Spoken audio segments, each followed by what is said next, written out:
Loud. Okay. Too loud, too loud. Hang on. Do I need to Okay. turn something down? I think it was just your distance to you and the mic for some Okay. reason. All right. Yeah. Technical difficulties. They get us No all. worries. Yeah, it Jerry, how are happens. you? Good. How are you? It's so nice to meet you today. Pleasure. First of all, I'm going to hit you up with a very important question, Jerry. You got Take it. your time to answer. What is your favorite sandwich? Now, to make or like I've ever had. Oh, I like that you have categories for your sandwiches. Let's do first of all start at basic. What are you going to make at home? I usually, if I'm making it at home, it's this thing in college. They used to make them at this one pizza shop. They're called wedgies, and they basically now Papa John's makes them. They like make a sandwich in the middle of like a pizza dough. Oh yeah. And they just basically just take the dough and they fold it in, but you put like your meats in the middle. So Okay. I put some this really good vegan cheese and tofurkey in there with Mm, some like arugula and some like good like vegan mayo or mustard, and nice. then Okay, bang. you're vegan. Yes, yes. Yeah, I'm plant-based. I'm not completely vegan, but I Oh, mostly eat cool, cool. plant-based. That sounds a lot of effort for an at-home sandwich, Jerry. You would think so, but it only takes like 20 minutes. You've got it down. Yeah, yeah. And It's what are not you that gonna difficult. do? What about if you go out? What kind of sandwich are you gonna get out? I mean, recently I was at back home in Philadelphia, and there's this place called Greens and Grains in my dad's neck of the Mm, woods in South Jersey, and they had this vegan gyro that is was phenomenal. It was like enormous, and amazing. the guy makes all his own in-house seitan, and like Mm. everything they made was awesome. Like my dad got this, he's not a vegan, but he got like a vegan like chicken parm sandwich and it was gone. uh, so I was like, yeah, that was horrible, huh? No, he's like, no, it was good, it was really That's good. the best thing. Converting people that don't think they're gonna like any plant-based food to plant-based food is always an Yeah, amazing. I yeah, I always tell people, I'm like, look, I was a chef for many years and Mm, much heavier than I am now. It's probably close to like 300 pounds, and sure. now I'm like 190 something. Wow. So I tell people that it is the future. Like you can keep fighting it all you want, but when you see the advantages, you have more energy. I unfortunately have this rare autoimmune disease, Mm. and I got it because I tell people don't go vegetarian because that's how I got this autoimmune disease.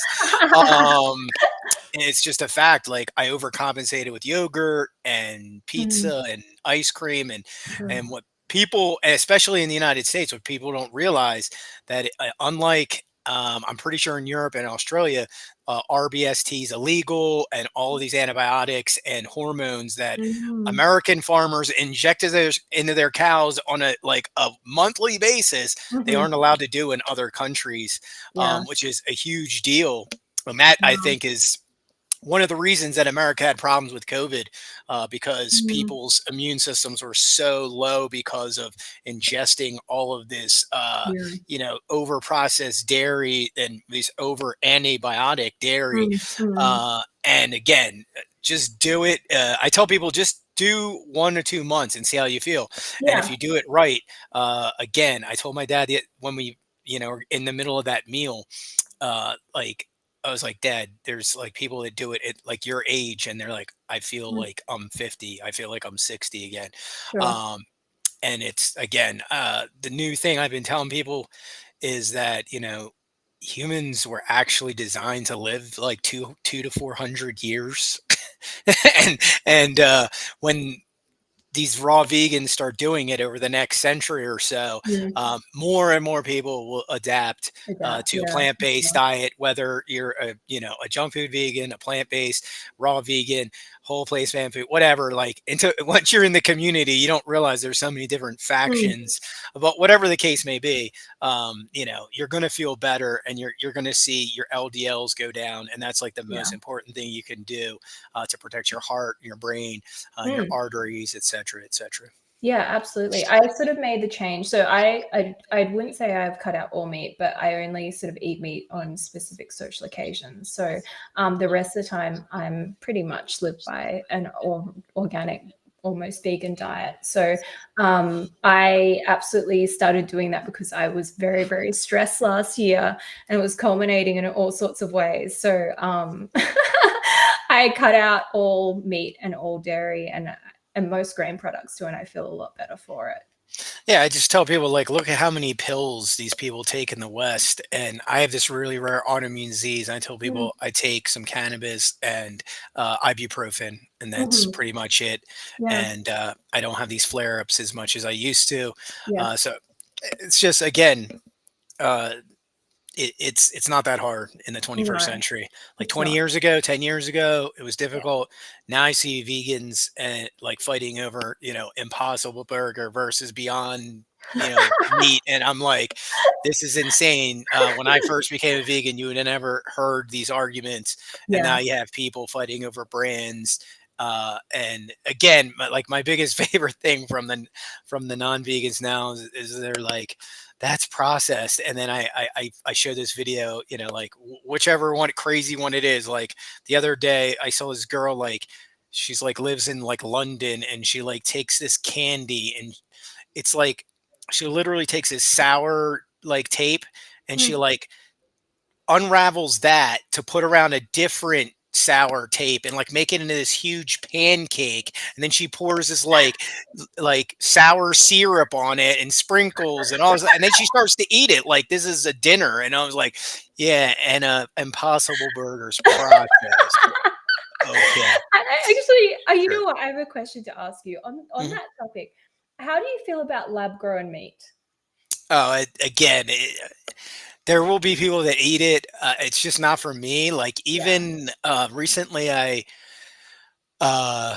for I think it was, I forget what holiday. I think it was like maybe it was no, it wasn't Christmas because I went home for Christmas. I think it was Thanksgiving. Mhm, Instead of getting like one of these, vegan like turkey or chicken things, there's a company called Meaty, and they mhm. make these like fillets out of like mushrooms, and it tasted so real. I couldn't eat it. Really? Yeah, like that's the Oh, trickiest thing about making yeah. vegan food is like there's this very fine line where if it tastes too real, like vegans won't buy it. We No, just won't. not at Like, all, because that's yeah. not what their palate's adjusted to. Probably new vegans, probably vegans that are still have some Yeah, reluctance. and again, there's still Yeah, many vegans that eat it and say they love it, but to me, it would literally tasted like meat. So I always tell people, I'm like, if you can't, like, don't get me wrong, there's horrible vegan things, but guess what? There's horrible everything out there, yeah, right? Like, um, I just tell people, like, you're not gonna find half the funky things in my tofu that you'll find in your yeah, hot dog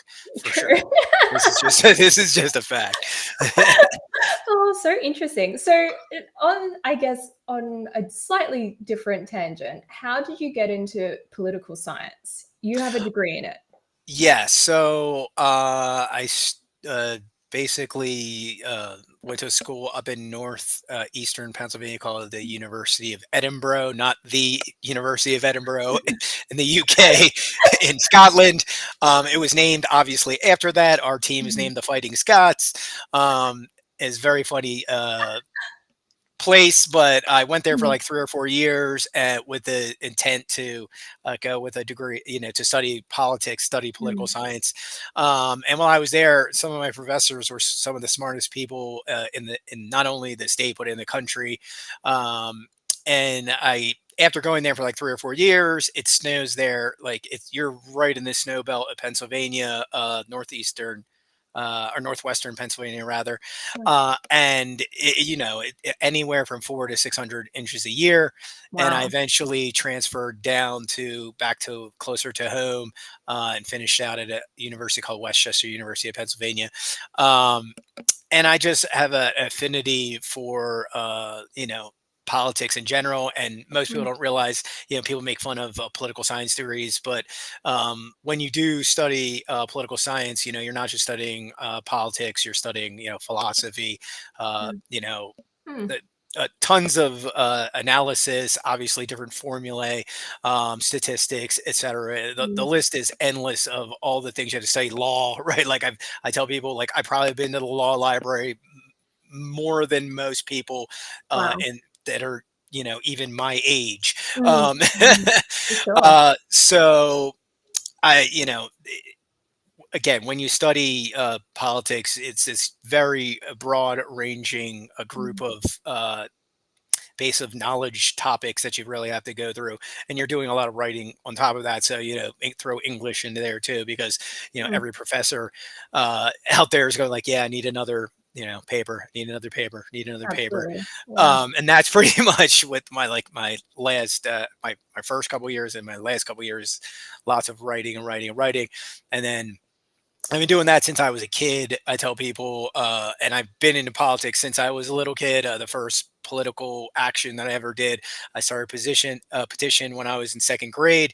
Pass it around the classroom saying, "Mrs. McMillan's given too much homework. Would you like to sign my petition?" And yes, everyone signed my petition. I was very popular for that year in second grade. And Mrs. McMillan brought my parents in, and she basically was like, "Did you see this?" And she slides it over. My dad's like, and he's like, "Well, he took some initiative." So we did get issued less homework, and I was the hero Love of the you. day for a little while. So I tell people I've been doing, these kinds Yeah. of things since I was a little kid. Um, but then again, it's just been a passion of mine, and then Mm. eventually, slowly, I guess it was like 2016. I was just happened to be looking at this.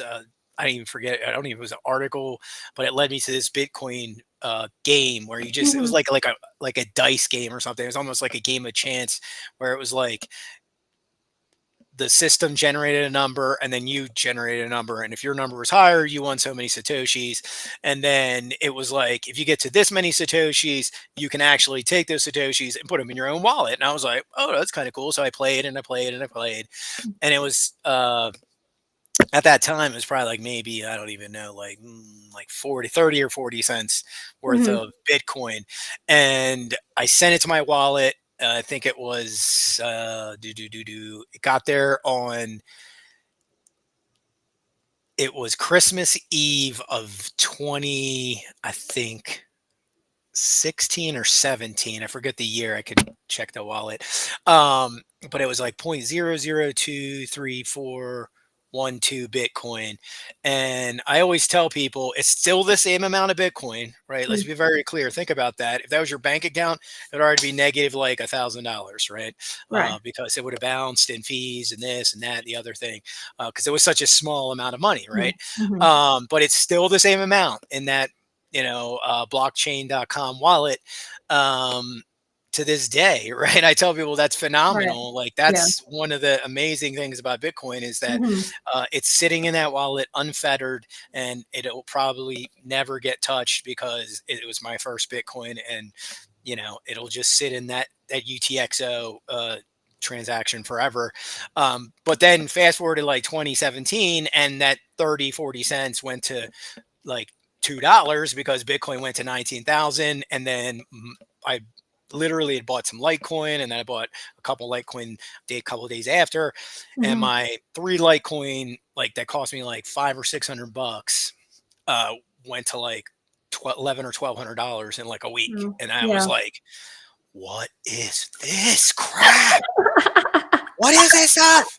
And that's when my brain just went, Yeah. and Yeah, when I yeah. find something new, I like dig in with my Sure. meat hooks, and I'm like, and I tell people I get obsessed, and I tell people that don't get Bitcoin or cryptocurrencies, specifically Bitcoin, or think people are being annoying about it. Mm. It's probably the most healthy obsession you'll ever find in your life, Mm. Mhm. because it'll teach you like responsible savings, right? Mm. Like, Sure. because savings in dollars is just antiquated, Mm. and paper money is, almost what is it, like almost 11 or 800 or 1,000 year old concept. Yeah. Yeah. So I mean, it's time for change, right? Mm. Like, all those little coins that they give you back, those things keep you poor, right? That's Mm. Yeah. like, Yeah, yeah, yeah. again, you're never going to have leftover like Bitcoin that you don't want to use, right? There always will Absolutely. be a Yeah. little bit of Satoshis that and especially if you know how to use the Lightning Network, you can Mm, send it to a liquid wallet. But anyway, I fell in love with crypto and I started working in it, testing in it, learning more about code, learning more mm, about JavaScript, learning a teeny bit of Solidity, a teeny bit of Python, etc. Um, and then getting really into like analytics, which I've always done over my mm. life. I tell people like, I've been in a political scientist my whole life, Sure. and a data scientist my whole life. So I'm like, I tell my people like I'm like a supra analyst where I'm like always Mm, analyzing different things. And right now, my biggest latest obsession is the Bitcoin ETF. Even though I might mhm. not ever buy any of that Sure. crap, it's just fascinating to see that like Larry Fink and team own way more Bitcoin than you do, y'all. You should be worried. I was just looking at that stuff and I was like, oh Yeah, my gosh, they don't have as many as like Grayscale, but they have like 50 or a lot. 60,000 Bitcoin Yeah. now, which, that's a lot. Mm, yeah, for sure. I wish I had 50,000 Bitcoin.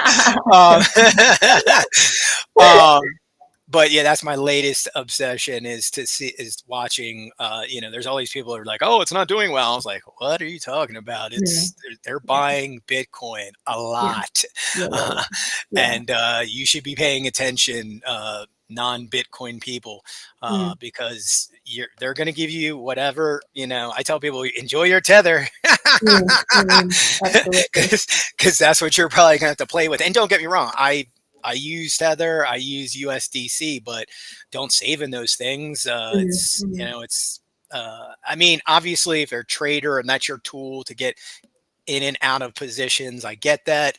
mm, But for for smart people that understand just basic supply side economics 101, mm. Bitcoin or Litecoin is where it's at. And Yeah, absolutely. ETH is fun. I know, like people like do fun stuff with ETH, but like as far as like secure layer one monies, it's like Mm. Bitcoin or Litecoin.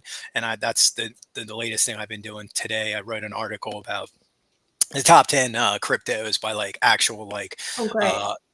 uh, wallet total wallet addresses. And Bitcoin, guess what's number one? Of course. Bitcoin. Shocker. But it's like way ahead of everything else. It has like roughly 1.25 billion total wallets out there. Mm, Uh, and that's a lot, y'all. That's a lot of wallets. And a even lot. though one person like myself might have like five or six of those, it's Yeah, still a still a lot. 1.25 billion wallets. Yeah. And most people don't realize this. Litecoin's number two. Yeah, yeah, yeah, absolutely. With So, Jerry, what would go you ahead. say then if like you kind of stumbled into the world of crypto for an absolute newbie who doesn't own a wallet, is interested, how would you advise that they dip their toe in the water? So, there's multiple applications depending on your jurisdiction, because that varies, from Mm, Australia to the United States to South absolutely. America, etc. Go look for. There's plenty of applications out there. Like I said, depending on your jurisdiction. If you're in the U.S., and I think Cash App's pretty much available Mm, globally now, you can buy Bitcoin right through there, $10, $20. And the really cool thing about using Cash App now is um, they have integrated the Lightning Network into their system, and you can send Bitcoin. You can't send Bitcoin to them using a Light mhm, Network, but you can send Bitcoin away. You can literally sure. just cut and paste your LN invoice right into Cash App and send it to that L2 wallet of yours. Mm, And I always tell people, if you get Bitcoin, you probably want to save on L1 and use like an L2, some nice lightning wallet as you're like spending. If you don't understand a lightning network, I tell people maybe you want to save on L1 and Bitcoin and then mhm. use like LTC L1 as your checking account, savings checkings. But it's just all a matter of a little bit of level of technical abilities. Absolutely. And what would you say would be like you obviously love a data and analysis. So, what would be your prediction? And obviously, this isn't financial advice, but what would be your predictions for Bitcoin, firstly for 2024, and then for altcoins, if you have any predictions? So I mean, obviously, Bitcoin. Like I said, I've been studying the inflows and outflows because the ETFs, and they're still on a over a 30-day basis. There's still I'm not seeing a deficit. I'm still seeing like around 1.8 to Mhm. 1.9 high. Liquid Bitcoin that are available. But as soon as I start to see more red on the board over a 30-day period, and that number drops down to like maybe like 1.5 or 1.6 million, we're going to start to see more jumps in the price in Mm. the upward direction. I was just looking at a trading view chart now, and it's looking very bullish. It looked like it was another bull flag forming right now. Mm. Um, as I stated in me and Maddie's show about a week or two ago, I'm thinking probably like mid March or April, Yeah. we might revisit a new all time high, very possible, Mm. with all this buying. That's going on from the ETFs.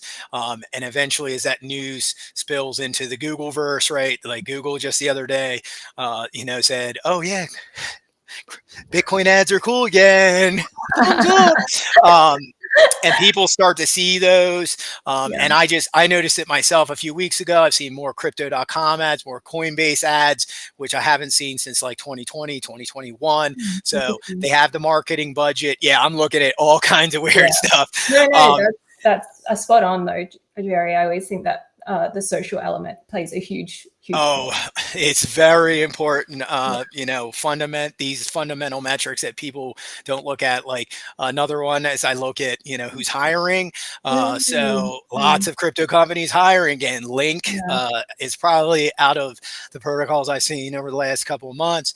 I do see Link hiring a ton of people, Mm. and they are they are in the top 10. They're number 10, coming in with, I think, like somewhere. Let me see if I have that stat around here,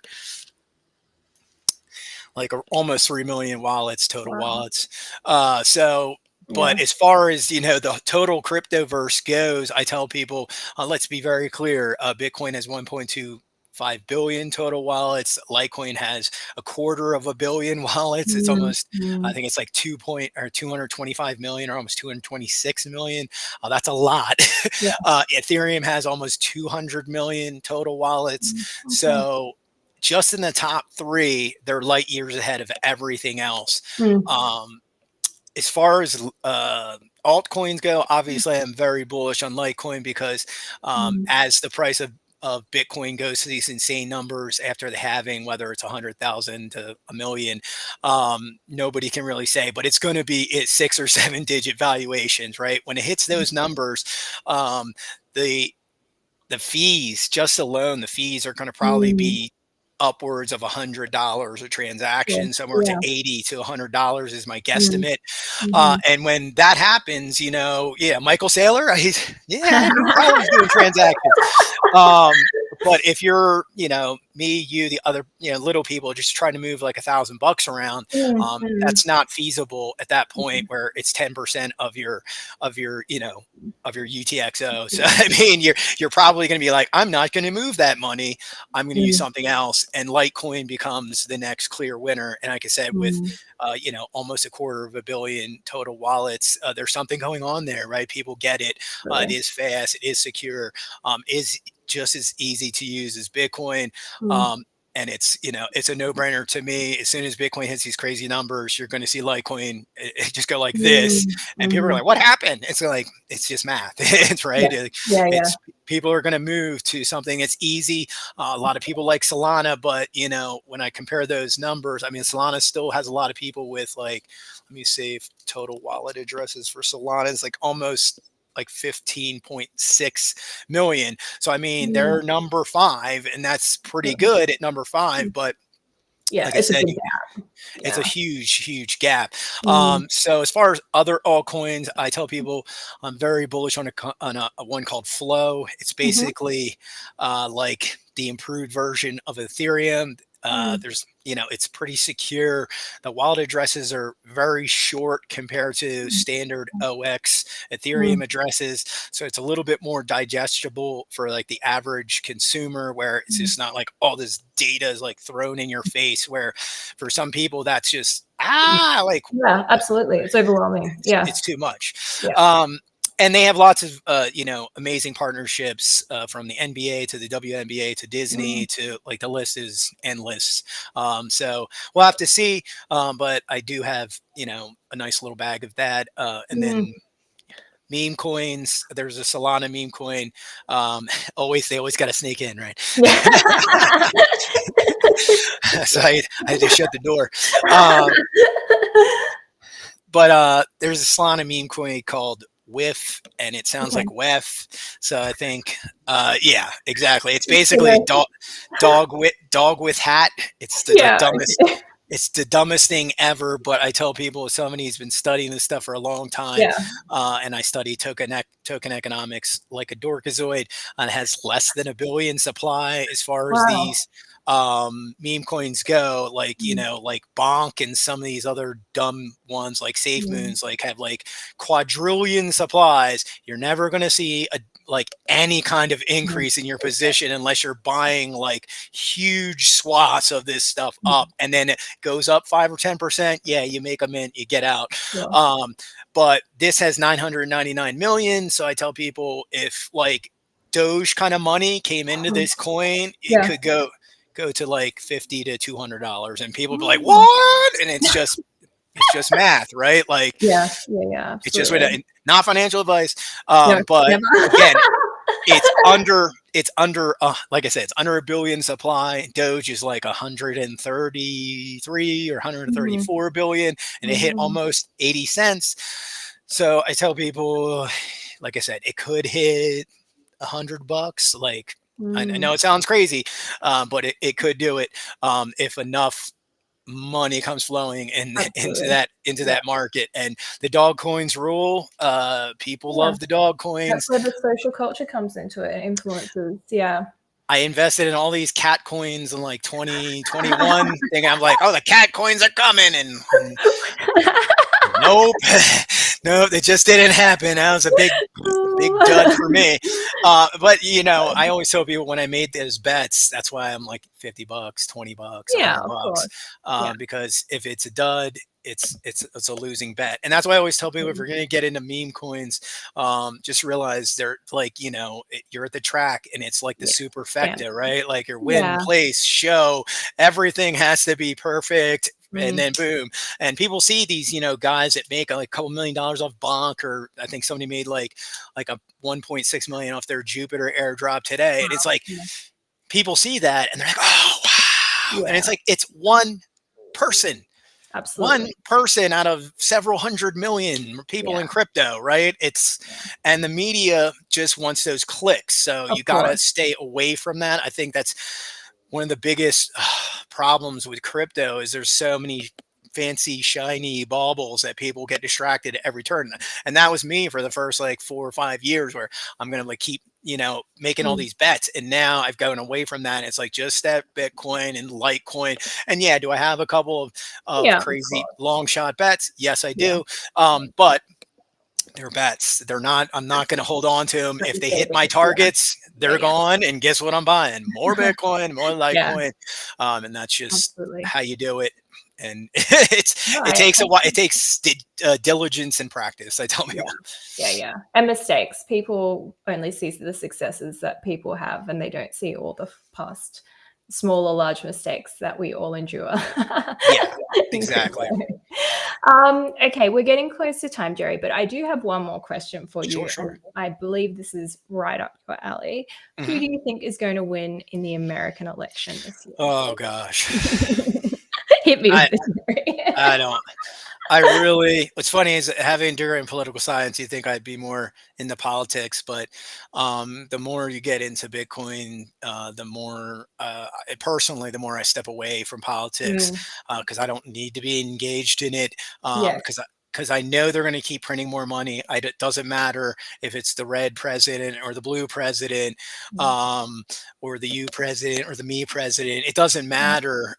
They're going to print more money. Trump did it. Obama mm, did it. Biden did it. the Republicans do it, the Democrats do it ad infinitum. They keep printing money, more money, and they're going to keep debasing the dollar, and that hurts Americans, and then it hurts Mm, any of the countries who are lending partners that have borrowed in dollars. It hurts them when they have to try and pay back their loans in their currency when it gets smashed, when the dollar pumps. mm, Again, I've called it economic colonialism, right? And we've been doing this. France does this to countries in northern Africa. We've been doing it to countries, all over the world that the United States has bases in, and are LPs. And what people don't realize is when these countries want to like buy capital goods like gold and steel and everything else, like especially oil, guess what you have to convert back into? Dollars. yeah. Well, when they start taking Bitcoin for oil, Mm. Oh, yeah. how Yeah. much do you think Bitcoin's going to be that day? Yeah.